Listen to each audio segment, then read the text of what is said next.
Hello dear nurturers, my name is Sonja Seiler and I'm the founder of Nurture a Retreat. And today I just wanted to set up in my bedroom here to let you know a little bit about how the retreat started and what it's meant to me. It all happened probably the fall of 2014, and I was in a really dark space. I wasn't being creative, I wasn't doing anything that I loved. I was in a space where I felt really trapped, emotionally, psychologically, spiritually, and everywhere I kept hitting these walls. I tried everything. I journaled, I meditated, I had a spiritual practice, I prayed, I walked across an entire country. I did the Camino de Santiago, if any of you have heard about that.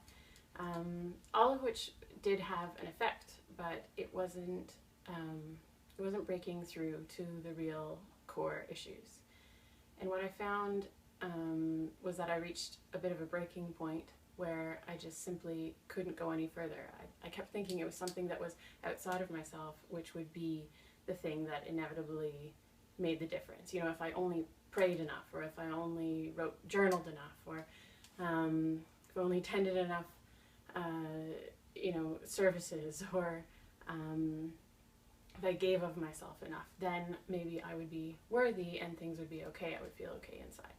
So it was the fall, and I knew I needed to get out of the city. So I live in Toronto, and I called around to a whole bunch of different places, and I asked, I knew that some of the monasteries in the city sometimes offer a place to stay, and you can go and attend the prayers and have a simple meal and a very simple bed for a reasonable price. And I called around, and they were all full. And one of the secretaries at one of the places that I called, one of the monasteries, she said, "Well, have you heard of Loretto Maryholm?" I said, "No, what's that?" And she's like, "Oh, it's a spiritual center. It's up near Lake Simcoe, and I'm pretty sure you can take a bus there." So I called them and I said, "Hey, I was wondering if you had any openings." And they're like, "Sure, when are you thinking of?" And I said, "Tonight." And they're like, "Okay." So I went, and I had the entire place to myself because it was the off season. It was October, and it was beautiful. The trees were changing color, and it's right on the lake, and it's a very deeply peaceful place. And I just spent 4 days in silence there, and I had it was really the first time that I had met myself in a long time and was really seeing truly like where it was that I was at, which was not a particularly positive place. I was up against myself, if you were. And I went and spent these 4 days there. I sat at the dock every day and watched the magnificent sunsets, and sort of reminded again about like the healing that can happen when you get quiet. And I came out of that experience just sort of knowing that I had reached a point where there was no further that I could go on my own. I had to somehow surrender. So a few things happened in my life at that point then that ultimately brought me to that surrendering point where I just simply could no longer manage on my own. And I remember at that point, and I had lost some friendships. I had just felt like that deep self-loathing that one can have if that's what you've been steeped in for years and years and years, of not truly acknowledging what's inside. So I remember breaking down, but in that moment there being this like voice inside of me that was like, well, you have a choice, Sonja. You can choose to continue to be a victim, and you can choose to feel sorry for yourself and keep going the way you're going, where you think that something outside of you is going to change you, or you can go to the place of creativity and an acknowledgement that the only way to learn how to love yourself is to love yourself and do loving things. And it's hard to describe it. It was definitely an experiential thing that happened for me.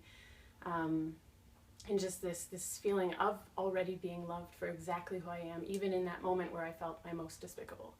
So I took a deep breath and I I told myself that I would start. I would, even if it felt foreign to me, I would just start to love myself. And what did that look like for me? It looked like creativity and self-care. This notion of self-care often is like, oh, go to the spa or get a massage or get a manicure, pedicure, treat yourself to a nice dinner. All those things are really wonderful, but to me what self-care means is to immerse yourself in the things that make your heart feel alive.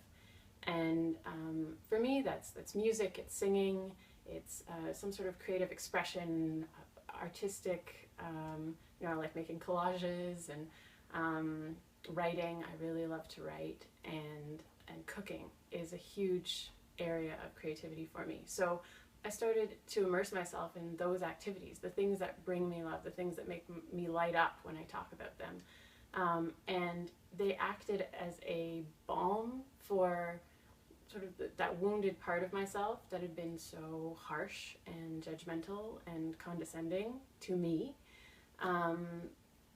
And I ended up sort of blossoming as a result of that. I met new people that came into my life and were able to help me in these creative avenues. I started going to open mics for my music. I cooked more. I felt more and more alive, because I think once you make things with your hands, it's almost like it gives what's inside of you, all that pain or the discomfort or the not knowingness, it gives all of that a home in something that's tangible.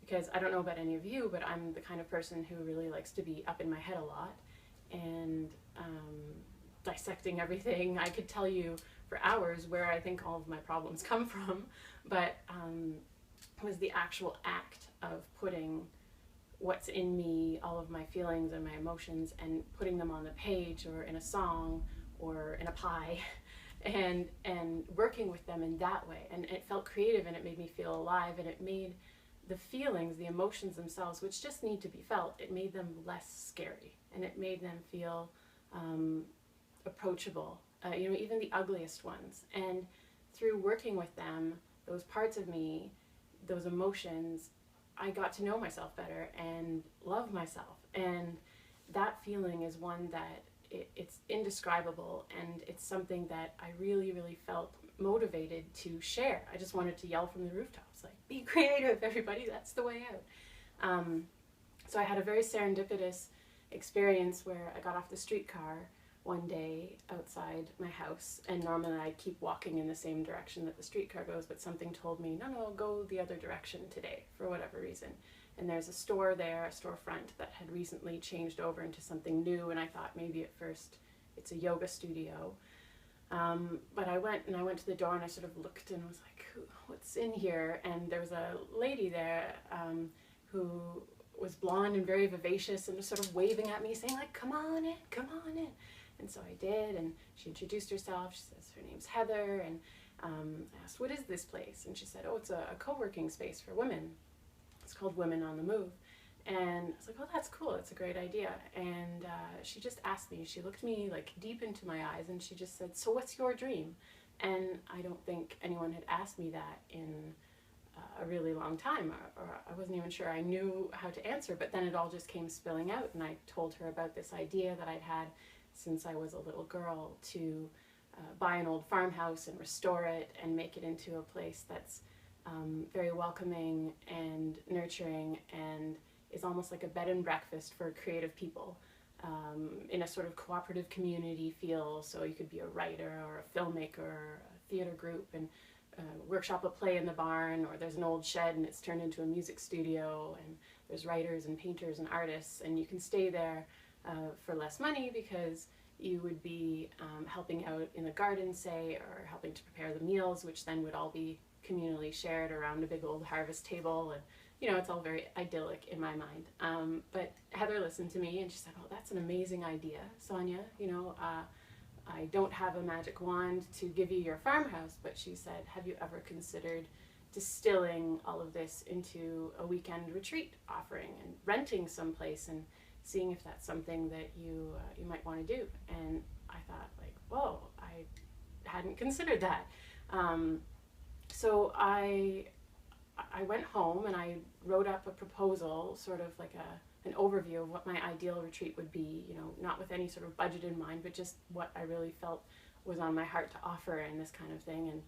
And I knew I had a very specific vision for it. There would be these creative workshops where women would facilitate who embody the particular creative avenue that they are all about. So there'd be like a florist who works with flowers and lives and breathes her own self-care and her own life through working with flowers and nature, and there'd be the cooking element of it, and so I drew up the proposal, and Heather looked it over and she's like, this looks great, so your next step is, and it just, in that moment it just became real. And with her support and the support of a bunch of different friends and everyone coming together and meeting the right people at the right time, I was able to find facilitators who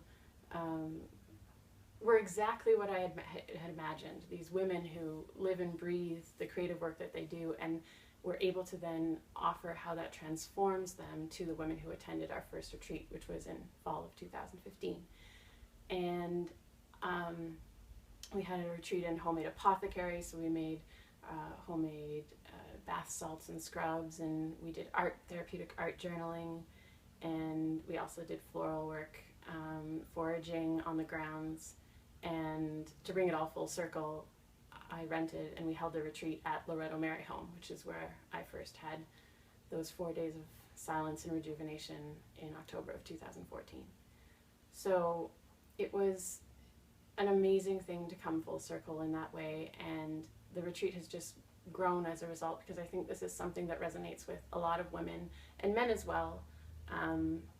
But I've kept it focused on women for the time being, because I know that there's something really magical that happens when members of the same sex come together in a really positive, nurturing environment. And it's something that I'm really passionate about. I feel like there's something that sort of gets transmitted through the ether, and women used to do this a lot, all the time, back in the day, you know, when they're canning things together or in a quilting circle, that kind of thing. So I want to bring that back. I know I need that in my life, and so I've sought to create an area and a space for that to happen. And the space itself is one of beauty and integrity and quality and attention to detail. All of that heart and soul goes into the planning of the retreat. And we have a retreat coming up on the May long weekend, May 20th to 22nd at Loretto Mary Home, and we're offering 4 different workshops. One is a workshop in calligraphy and hand lettering led by Catherine Caccia, whose work is stunning and beautiful and super expressive. And then we've got Amber Ellis, who is a photographer who works with natural light, and her whole philosophy is to bring out the inner light in women. And with her, we're going to be foraging and working with the medicinal and healing properties of plants and flowers, and their sort of inner meanings, to create bespoke headpieces for each participant. And then you'll get your portrait taken, your inner light portrait, if you will, by Amber. And then we've also got Vanessa Faria, who is someone who just embodies movement in everything she does. She's a dancer, she's a performer, she does yoga and release techniques, as well as she's a soul therapist, and I think she does Reiki and past life regression. She does a bit of everything. But she's going to work with us and do a curated movement practice for everyone. And then I will be running the Hearth workshop, which is all about cooking with love and intention. And the entire weekend is in just the most beautiful setting right on Lake Simcoe. It's an hour's drive north of Toronto. And it's rustic, it's hearty, it's beautiful, lots of nature around. There's a full-size labyrinth, and it's women coming together to eat and laugh and share and create. And it's you coming to a place where you are doing that with yourself as well. We're going to do the things that we know how to do, us facilitators, and through that share with you, help you to connect with the things that might make your heart come alive. And it'll all be also documented beautifully by Liat Aharoni, who is a stunning, stunning photographer. And I just can't wait to see you there. I can't wait to meet you. I can't wait to sit around the harvest table with you and share meals and go jump in the lake if it's warm enough, if spring ever comes. And I just wanted to share my story with you because I feel like that's what resonates, is the story, is the things that are in our hearts to share. And I can't wait to share that with you. So I do hope you come check us out online, join us on Facebook or Instagram at Nurture Retreats, and reach out anytime. I'd love to talk with you about anything and everything, life, love, and the universe.